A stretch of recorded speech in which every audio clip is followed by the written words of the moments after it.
Everyone, welcome back to learn then code supported by Newton School. So इस video से हम लोग start कर रहे हैं प्लेलिस्ट जिसमें हम डीएस से क्वेश्चंस को इंटरव्यूज में कैसे हैंडल करना है ये देखेंगे। सो हर क्वेश्चन में I am going to first of all give you a problem statement, फिर हम देखेंगे कि उस क्वेश्चन को और क्लैरिफाई करने के लिए हम क्या क्या टाइप के क्वेश्चंस पूछ सकते हैं इंटरव्यूअर से and how to approach questions, like आप ब्रूट फोर्स अप्रोच कैसे हैंडल कर सकते हो, देन ऑप्टिमाइज वर्जन पे कैसे स्विच कर सकते हो, आपको क्या क्या चीजें मेंशन करनी चाहिए अपने सॉल्यूशन पे। फॉर एग्जांपल ऑक्सिलरी स्पेस आपका सॉल्यूशन कितना ले रहा है, टाइम कॉम्प्लेक्सिटी क्या है, ये सारी चीजें आप इंटरव्यू में कैसे प्रेजेंट कर सकते हो वो हम इस प्लेलिस्ट में देखने वाले हैं। So without any further delay let's get started with the first question.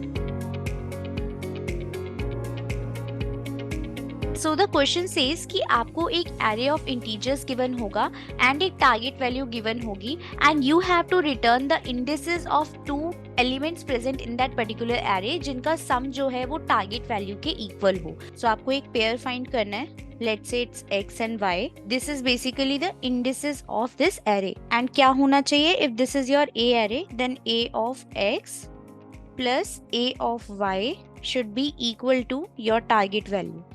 हमें ऐसा एक पेयर सर्च करना है। नाउ यहाँ पे हम क्या क्या चीजें इंटरव्यू से पूछ सकते हैं। The first question will be range. आपको ये चीज पूछनी है कि आपका जो ये एरे है इसके एलिमेंट्स की रेंज क्या है। सो इससे डिटरमाइन होगा कि आपका जो एरे है उसका टाइप क्या होने वाला है। बेसिकली आपका जो एल्गोरिथम है आप उसमें कौन से टाइप का डेटा स्ट्रक्चर यूज करने वाले हो। So let's say if the range is 0 to 10⁻⁶, ये आपको रेंज गिवन है। सो यू कैन से कि ठीक है आपका जो इंटीजर डेटा टाइप होता है वो हम यहाँ पे यूज कर सकते हैं। So this is first clarification. साथ ही में हमें ये भी क्लैरिफाई हो गया कि यहाँ पे हमारी नेगेटिव वैल्यूज नहीं है एरे में। देन उसके बाद हम पूछ सकते हैं ये n की वैल्यू क्या हो सकती है। एक तो हमने चेक किया एलिमेंट्स की रेंज क्या है, राइट, हमने यहाँ पे एलिमेंट्स की रेंज चेक की है। नेक्स्ट हमें चेक करना है n की रेंज क्या है, basically your size of array. तो let's say the size of your array is somewhat up to 10⁶. So let's say इस प्रॉब्लम का ब्रूट फोर्स सॉल्यूशन क्या हो सकता है। So these were some of the questions जो हमने इंटरव्यू से कंफर्म कर लिए। Now we are very clear about the problem statement. हमें एक एरे गिवन होगा जो पॉजिटिव इंटीजर्स का होगा इंक्लूडिंग 0 एंड हमें दो इंडिसेस एक्सट्रैक्ट करनी है जिनका सम जो होगा वो टारगेट के इक्वल होगा, राइट। नाउ इसमें एक और छोटा सा क्वेश्चन है जो आप पूछ सकते हो about duplicate values and if you can reuse existing elements. So basically you have to ask कि क्या हमारे array में duplicate values present है या नहीं है, just for more clarification. And the other question you should ask is whether these indices can be equal or not. Basically let's say अगर यहाँ पे हमारा array 2,1 है and the target is 4, so can you say that 2 plus 2 is equal to 4 and you are returning 0,0, because basically यहाँ पे भी जो हमारा आंसर है which says a of x plus a of y should be equal to target, ये तो satisfy हो रहा है, राइट, बट यहाँ पे हमारे इंडिसेस सेम है। So you have to ask can we reuse an element to generate your output. So let's say ये भी हमारा clarify हो गया that we cannot reuse an element. So basically आप एक एलिमेंट को अपने सॉल्यूशन में एक ही बार यूज कर सकते। So यहाँ पे हमारा कंडीशन क्या आ गया, x cannot be equal to y.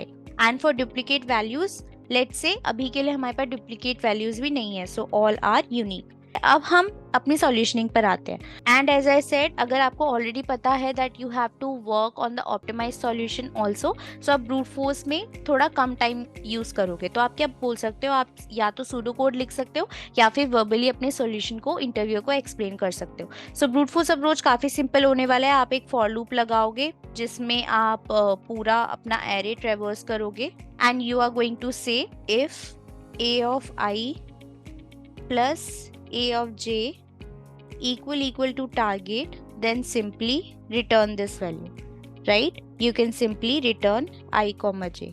So let's say आपने ऐसे एक्सप्लेन कर दिया, यू विल से कि इसकी complexity O of n square है, ऑक्सिलरी स्पेस हम कुछ नहीं ले रहे हैं, so O of 1 is the space complexity.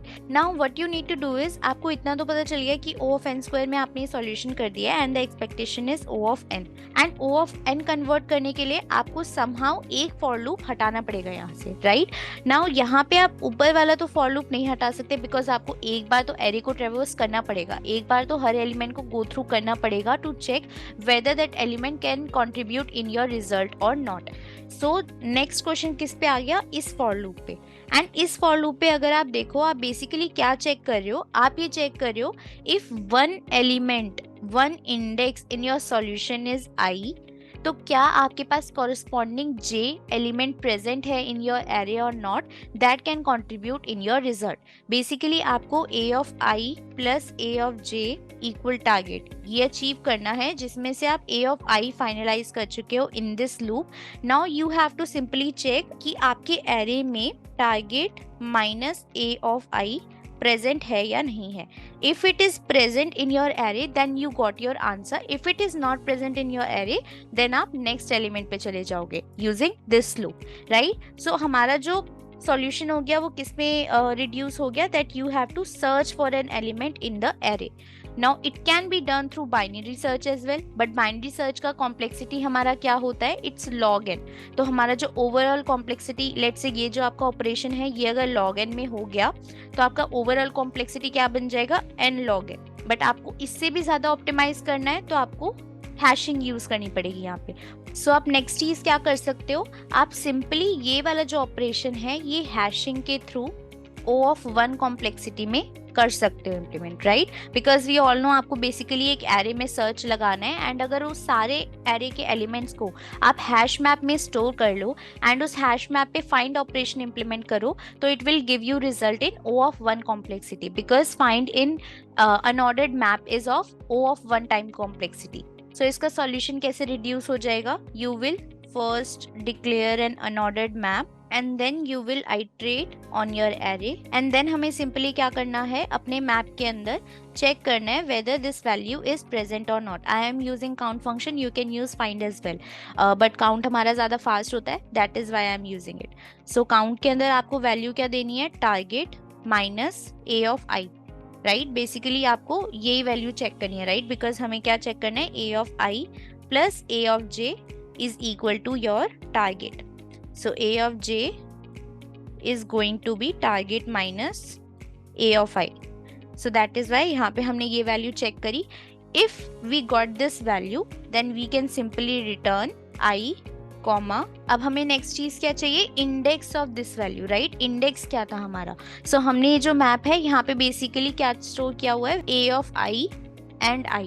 सो हमारी जो वैल्यू है that is actually the index. So you can say element of target minus a of i, right. So ये आपको मिल गया आंसर.